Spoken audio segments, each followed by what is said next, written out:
Hey guys, so SSL has been announced. It is starting very, very soon. So I thought I'd go ahead and go over all of the relevant information for you guys.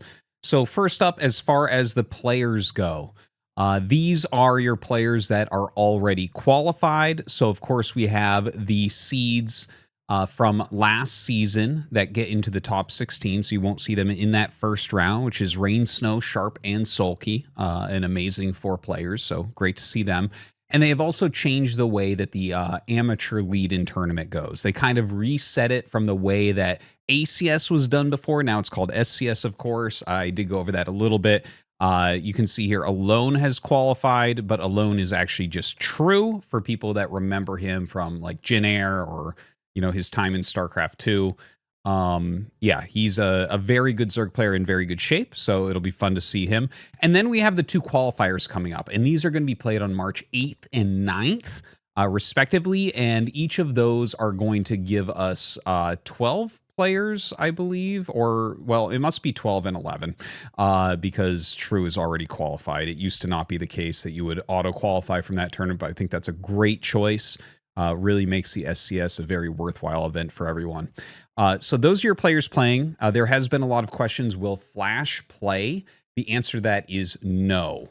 And I think that it's probably multiple reasons. The most clearly stated reason here is that he has some surgery coming up for his wrists.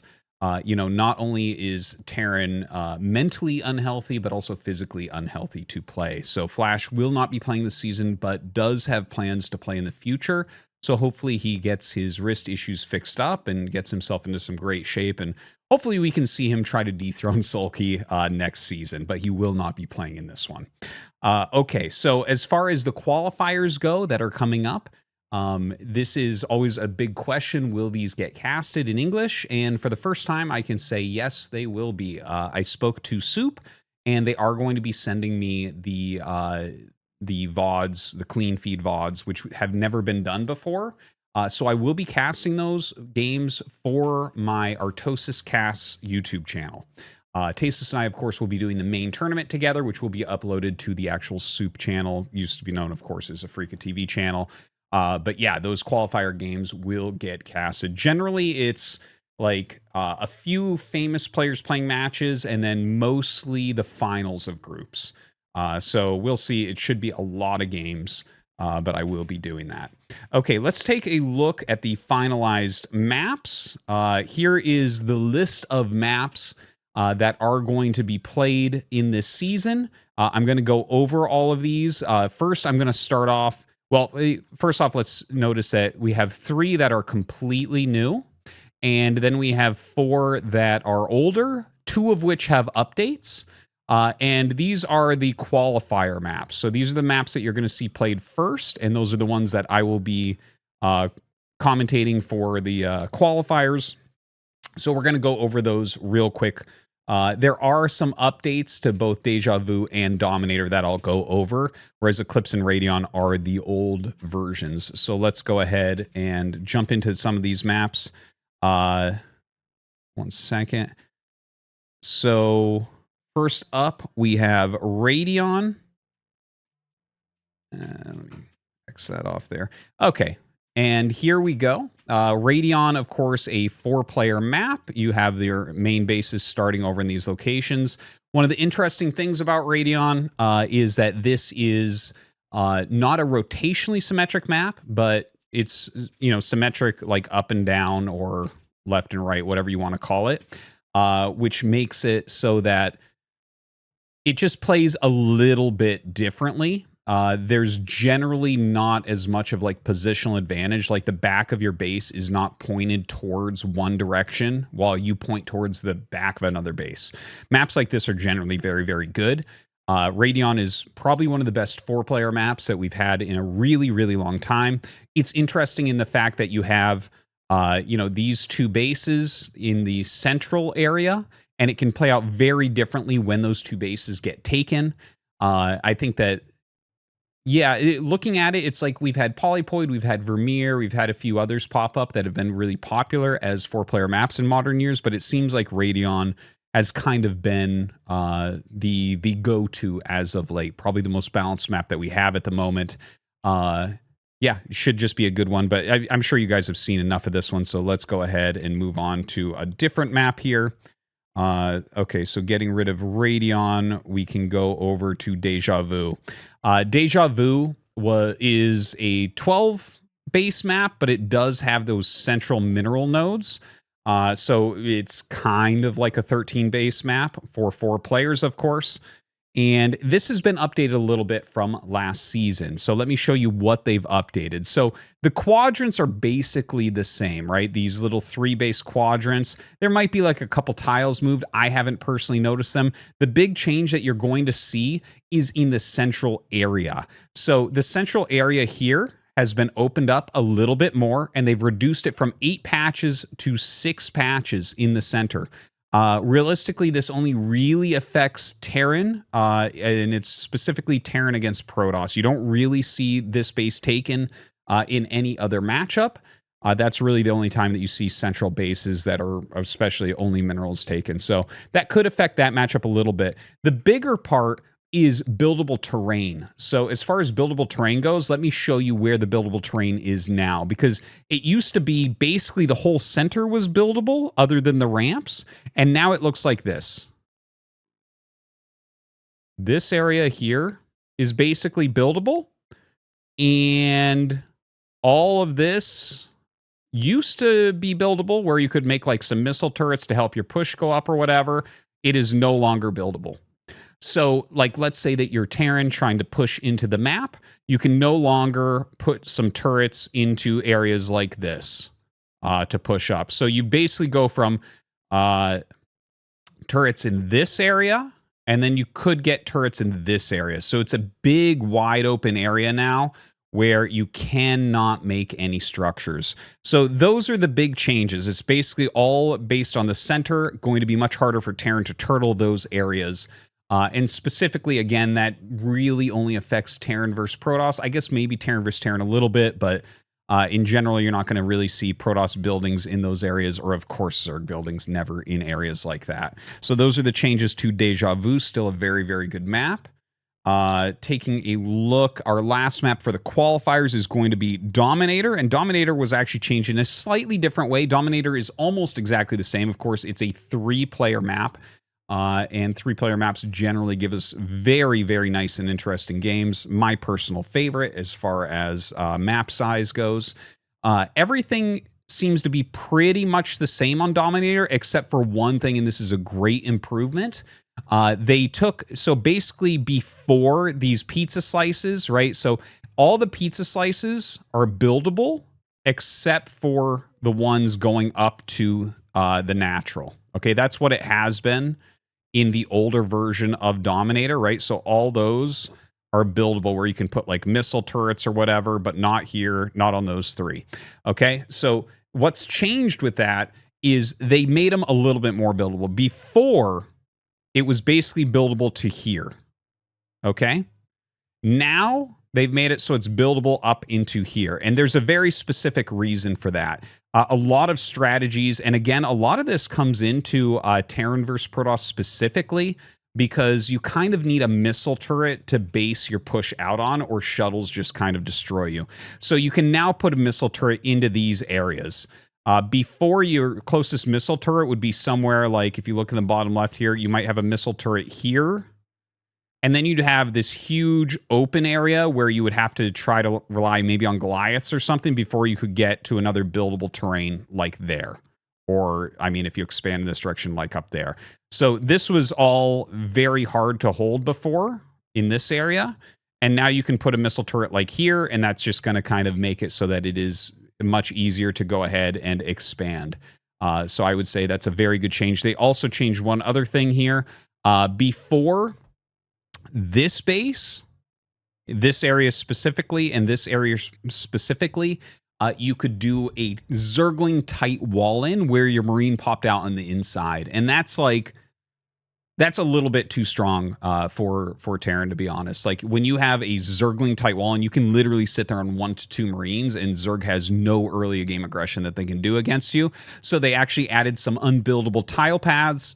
where you can't make it like completely tight. So like Zerglings could in fact come in if you're trying to really skimp on Marines or something like that.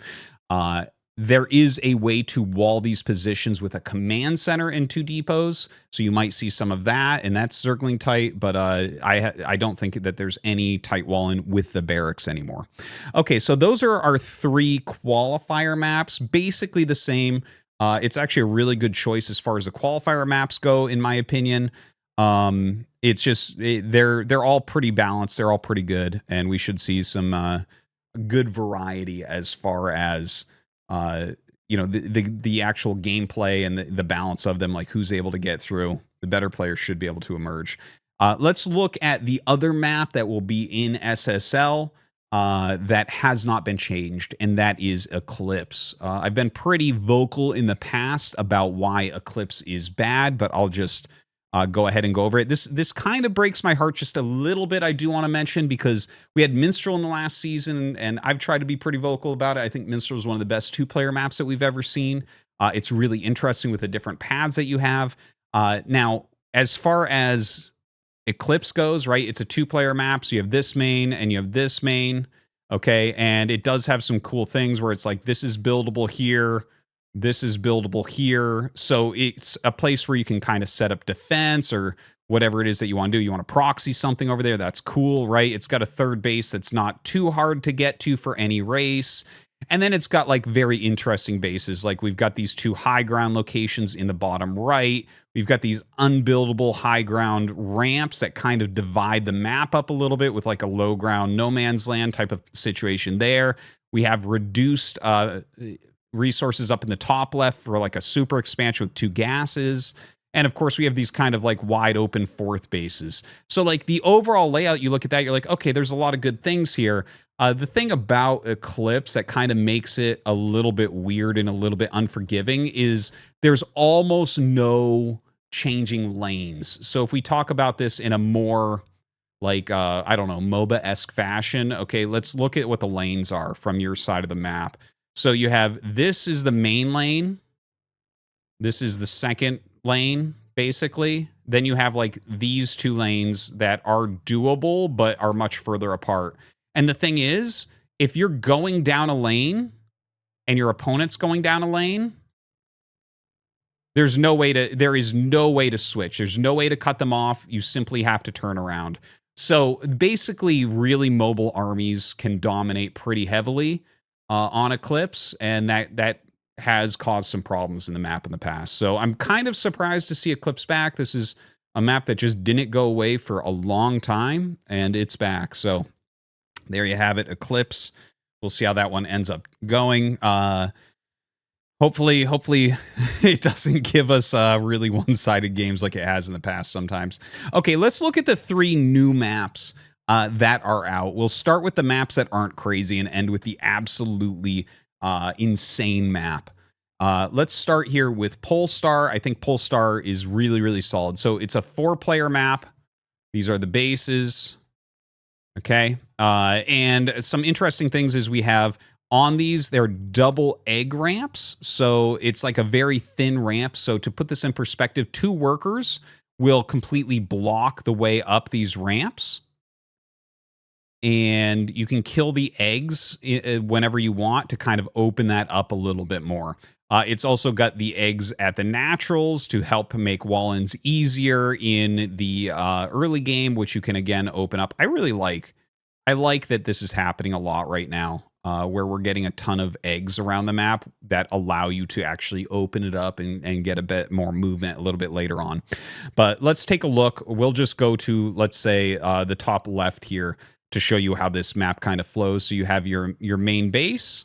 You go down, you have your natural here with your walled area.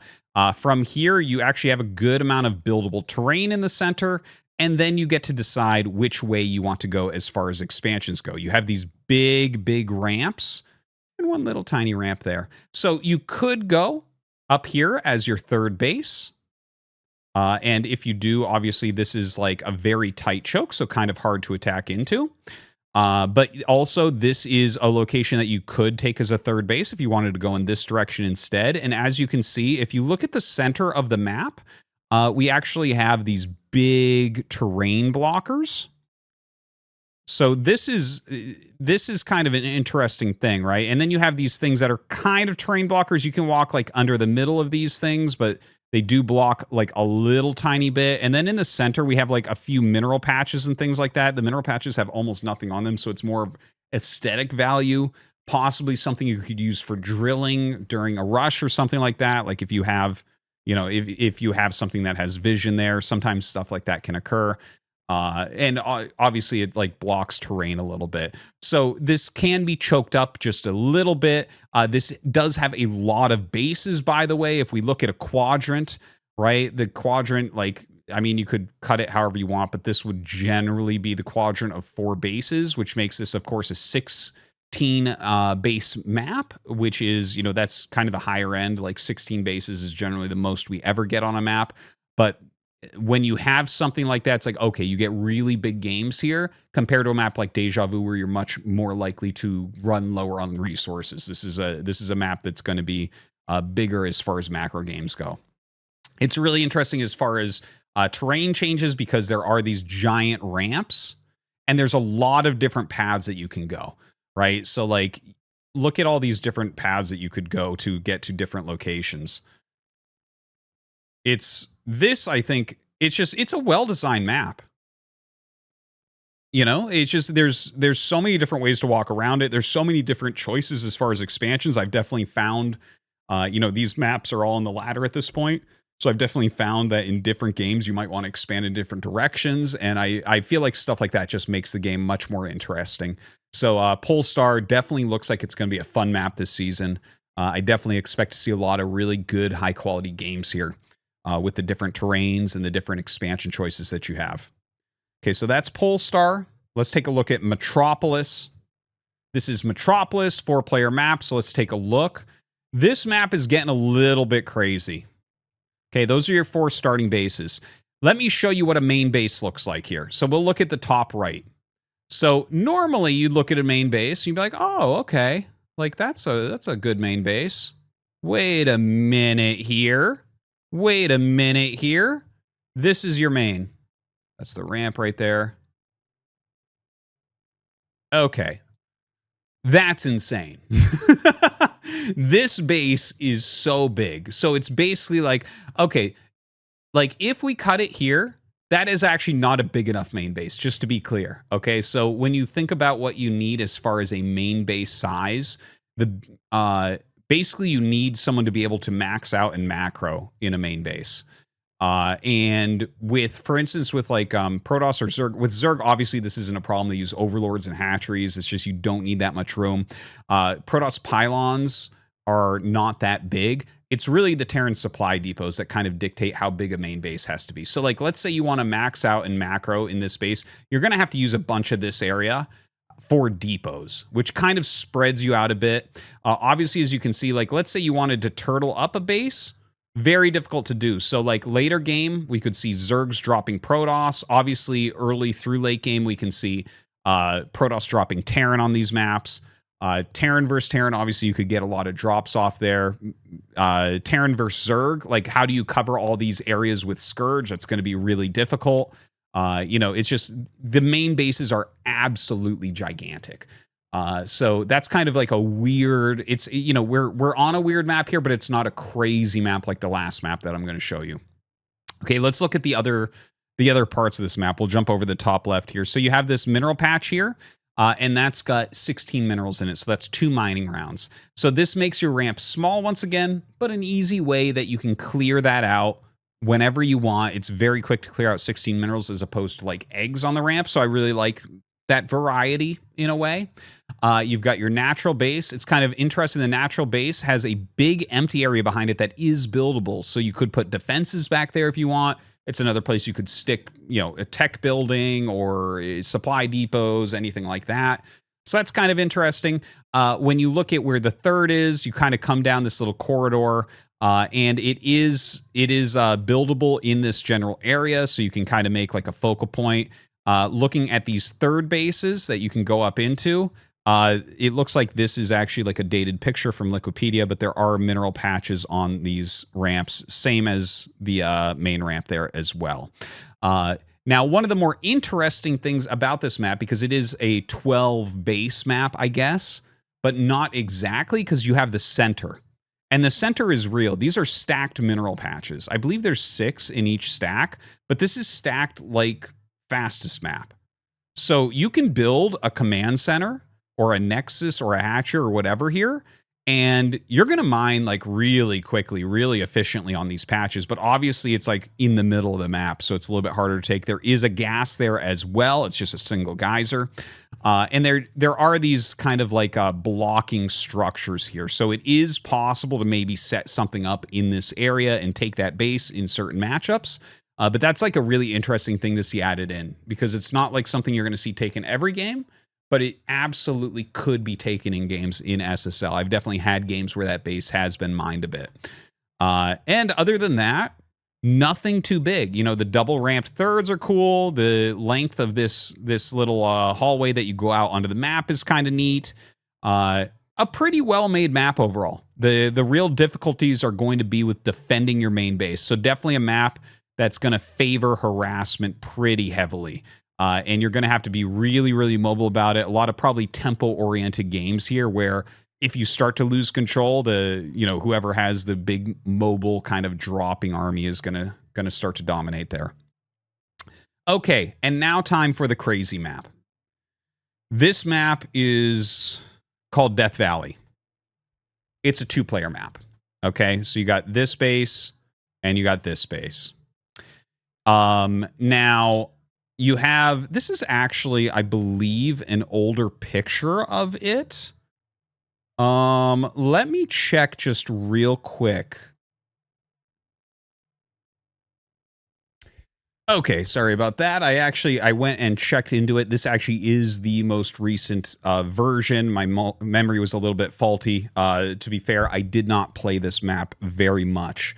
And that is because this map is going to be a Terran graveyard. Like this is, I'll show you. It's actually insane. I can't believe they made this map and that this is in a professional tournament. But anyways, let's go over that. Okay. What threw me off is the original version when they first were testing this map, and I believe I showed that in a previous video when they first kind of announced what they were thinking about. There were eggs on this ramp, and now it's mineral patches instead. Okay, so there's a big difference between eggs and mineral patches. Eggs you can mineral walk through and then kill later on. Mineral patches you can just use an SCV drone probe jump trick where you send 2 down and you make a mine on the same patch and you pop 1 over and you can go ahead and expand if you want. Okay, all good. Now let's take a look at what's so crazy about this map, which is just about everything. Okay, which is funny because like you look back at some of the wild maps that we've had, Intercoven, Sparkle, stuff like that. And you might look at that and say, well, that's way crazier than this. And it's like, yeah, I guess you're right technically, but this is out there. Like this is very reminiscent of Third World, which is a map that was basically split into 2 maps. And that's what has happened here. So let's take a look. It's got the Troy geysers on your natural going out. Okay, so like your natural base is likely this base. Okay. Now, there is a world in which you can just mineral hop over this to expand, but you have to kind of think like, okay, if I do that, let's look at the 3 races. If you do that with Terran, your rotation of units is going to probably be a little bit slow. You're going to have to mine out these mineral patches pretty quickly to be able to get down here. Okay, maybe doable. Let's say that you do that with Zerg. Well, now you don't have any sunken defense for the front of your base, so it doesn't seem realistic. That seems like a 3rd base location for Zerg. But of course, if you take that as a 3rd base location, suddenly Hydra Bus, not going to, like 3-hatch Hydra Bus, not going to be something as likely, but maybe if you mine those mineral patches out again, it's doable. And as far as Protoss goes, yeah, I guess you can just build a pylon down there and make gateway units or whatever. Anyways, most likely we're going to see this taken as your natural. So it's got, like I was talking about, the Troy geysers, where this is a walkable path. If you kill 1 geyser, only small units can get through, basically. Okay, so like Vultures will not fit through at that point. Dragoons will not fit through at that point. Zealots, Bio, Hydras, Lings, Workers will all fit through with one geyser gone. You kill both geysers, nothing fits through anymore. Not Zerglings. Okay, technically Ghosts, I believe, fit through at that point. But that's it. Okay, so it's one of those where like you could seal yourself off from this part of the map. Now, what is this part of the map? Let me draw a line just to make sure you can see. Okay, this is what this part of the map is. There is no way by land to the other side. Okay, you see that? That's this side of the map. So you have this base, you have this base way in the center, then you have your opponent's natural. Okay, so I think the vision here, and I like the idea behind the vision, is that it's like two different games being played. You might get some games where there's battles in this area, and, you know, you kind of fight over this, and, you know, maybe someone, probably no one gets this base. This looks to me like a very late game base. But then it kind of goes into the other part of the map as you guys open that up, okay? And then it's like, okay, well, maybe I have army here, maybe I don't, but let's say you dominate this side of the map and you go down here. If your opponent kills his geysers, you can't get in. So it's like, okay, well, now you have this side of the map, and maybe you get this base up here, and okay, you got that extra base. But if you put too much stuff up here, there's way more bases on this side of the map. So let's take a look at that side of the map. Okay, so you have this, which is kind of like a natural or third base location, and then you have like a very easy to take additional base here, but it does have the double ramp.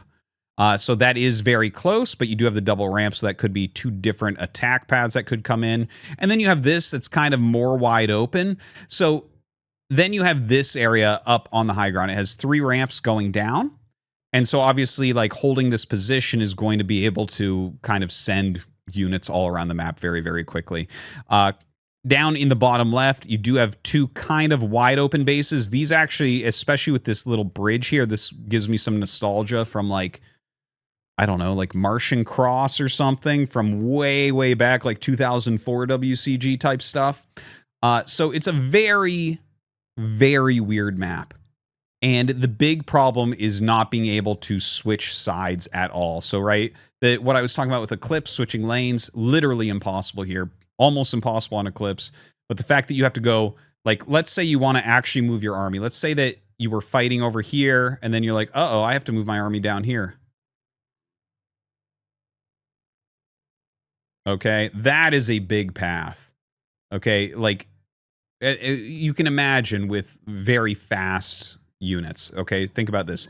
Speed shuttles, arbiters, carriers for Protoss, mutalisks for Zerg. Okay, it's like you just aren't going to be able to transverse with ground units to fight off these super mobile units that could occur. So I mean, obviously you can get into some weird positions where, like, you basically kill this stuff, you ignore the top of the map, and you just play the bottom part of the map. But yeah, anyways. Oh, and by the way, there's like this, look at this high ground that goes around. Isn't that funny? That reminds me of the map Showdown. Do you guys remember Showdown from like one of the original ladder seasons? Oh man. Anyways, yeah, that's a wild one. It's a crazy map. It's a crazy map, and I think we're going to see absolutely insane games here. You really got to have quite the game plan, and it definitely feels like a map where thinking on your feet really quickly could be strong. Like, if you can recognize what's going on and maybe shut yourself off from this side and just play that side, that could be really good as well. Yeah, I don't know. I guess I'm a little bit pessimistic on how good this map will be at high levels of play, but I'm hoping that it gives us some really interesting games. I don't know. Let me know in the comments. Anyways, that's the review of what's going on with SSL this season, and that's it. Make sure that you check out my YouTube channel, ArtosisCasts, for those qualifier games. As they become available to me, I will start casting those and putting those up right away. It should be many hours of content, so it might take a few days to get everything up, but do check it out. Okay, guys, thanks for watching. We will see you next time.